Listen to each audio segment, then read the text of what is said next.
Fala, gente, meu nome é Rafael Quadros de Souza, eu sou advogado especialista em direito tributário.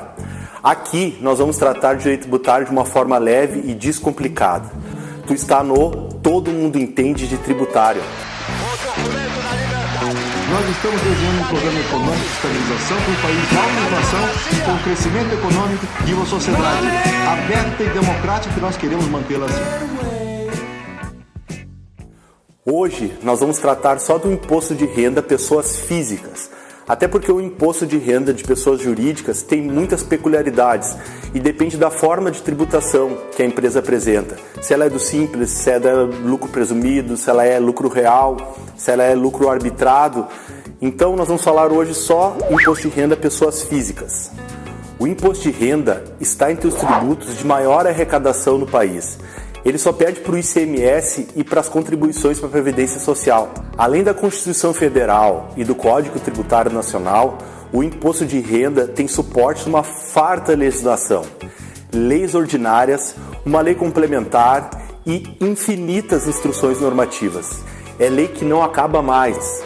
Bom, a competência para instituir, cobrar e fiscalizar o imposto de renda é da União. O nome do órgão responsável por isso é Ministério da Fazenda. Dentro do Ministério da Fazenda tem a Receita Federal do Brasil, que vai ser a entidade responsável por fiscalizar e cobrar esses tributos na fase administrativa. O nome do funcionário responsável por isso é auditor fiscal. Quando não se consegue cobrar os débitos de imposto de renda na fase administrativa, esse débito vai para a Procuradoria-Geral da Fazenda Nacional.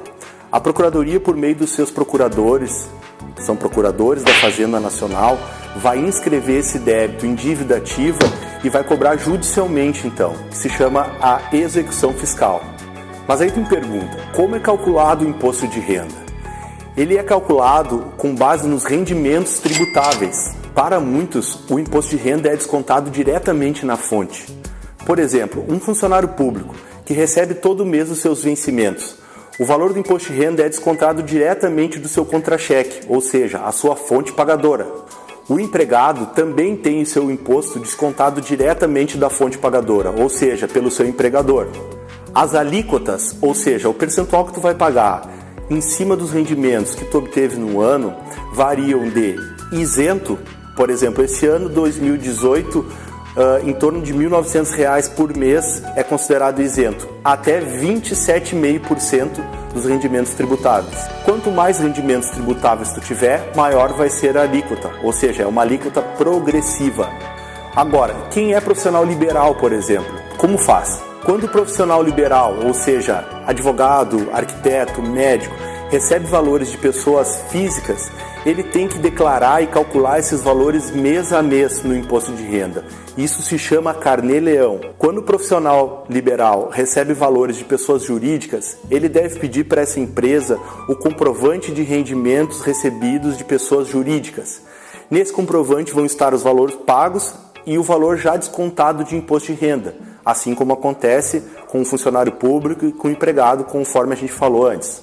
Ainda, existe o imposto de renda decorrente de atividade rural, mas esse tem muitas regras próprias e vai merecer um capítulo especial que a gente vai apresentar logo. É por isso que a declaração anual do imposto de renda se chama declaração de ajuste, porque cada contribuinte vai ter que ver o que recolheu na fonte durante o ano, que são as antecipações, e ver se ainda vai gerar algum valor a pagar ou valor a receber. Se o programa gerar um saldo de imposto a pagar, emite uma DARF, pagou e pronto, está quite. Quando o contribuinte recolheu o valor a mais no ano por antecipação e ele tem algum valor a receber, a Receita devolve isso por meio da restituição.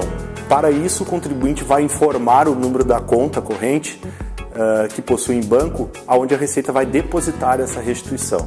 Resumindo, o imposto de renda é um cálculo que eu faço dos rendimentos tributáveis que eu tive no ano, descontadas as deduções. Mas o que são deduções? Deduções são gastos que eu tive no ano e que eu posso descontar na hora de calcular o imposto de renda. Por exemplo, medicamentos, educação, vestuário, dependentes, claro, tudo estritamente dentro das regras que a Receita Federal impõe. Nessa parte das deduções, a declaração do imposto de renda pode ser feita de duas formas. Simplificada, serve para quem não tem muitas despesas para aplicar nas deduções. Então o programa ele vai aplicar uma redução de 20% dos rendimentos tributáveis e a completa. Nesse caso é necessário apresentar todos os comprovantes de despesas dedutíveis. E não esqueça de guardar esses comprovantes porque a Receita pode cobrar isso aí depois. A declaração do imposto de renda é sempre feita até o último dia de abril do ano. E as restituições são feitas sempre em lotes, que começam em junho e vão até dezembro do ano. Na restituição, primeiro recebem as pessoas que têm prioridades, os idosos, pessoas com doenças graves, problemas físicos. Depois recebem aqueles que declararam primeiro, ou seja, quanto mais cedo tu declarar, mais cedo provavelmente tu vai receber restituição.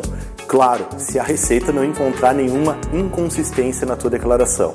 E se encontrar inconsistência, o que acontece? O contribuinte cai na malha fina.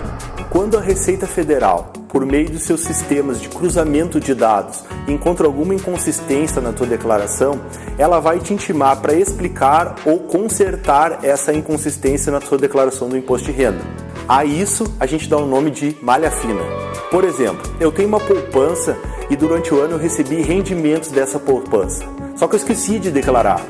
O que acontece? O banco, cuja poupança eu tenho, tem a obrigação de informar todas as pessoas que tiveram rendimentos com poupança para a Receita Federal. Então a Receita Federal já vai ter essa informação. O que ela vai fazer? Vai me intimar a prestar informações e retificar aquela declaração que eu fiz, lançando isso que ficou faltando.